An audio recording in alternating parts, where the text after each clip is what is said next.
பட்டமங்கலம் குரு, ஆலங்குடி குரு மாதிரி இந்த பட்டமங்கலம் குரு, குருதோஷ நிவர்த்தி ஸ்தலம், இது மாதிரி நிறைய விஷயங்கள் சொல்லலாம்.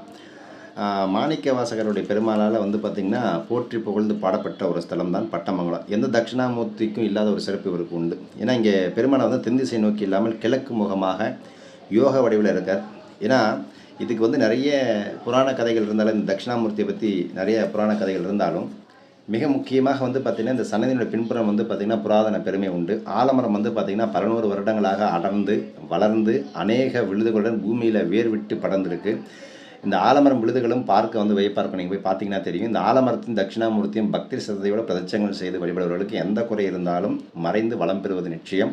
காரைக்குடி திருப்பத்தூர் நெடுஞ்சாலையில் கண்டரமாணிக்கம் அப்படிங்கிற ஊரில் இருக்கு 1.5 கிலோமீட்டர் டிஸ்டன்ஸில் இருக்கக்கூடியது பட்டமங்கலம். அதே மாதிரி திருப்பத்தூரிலிருந்து மதுரைக்கு பக்கத்தில் 7 கிலோமீட்டர் தூரத்திலும், பிள்ளையார்பட்டியிலிருந்து 8 கிலோமீட்டர் டிஸ்டன்ஸிலும் இந்த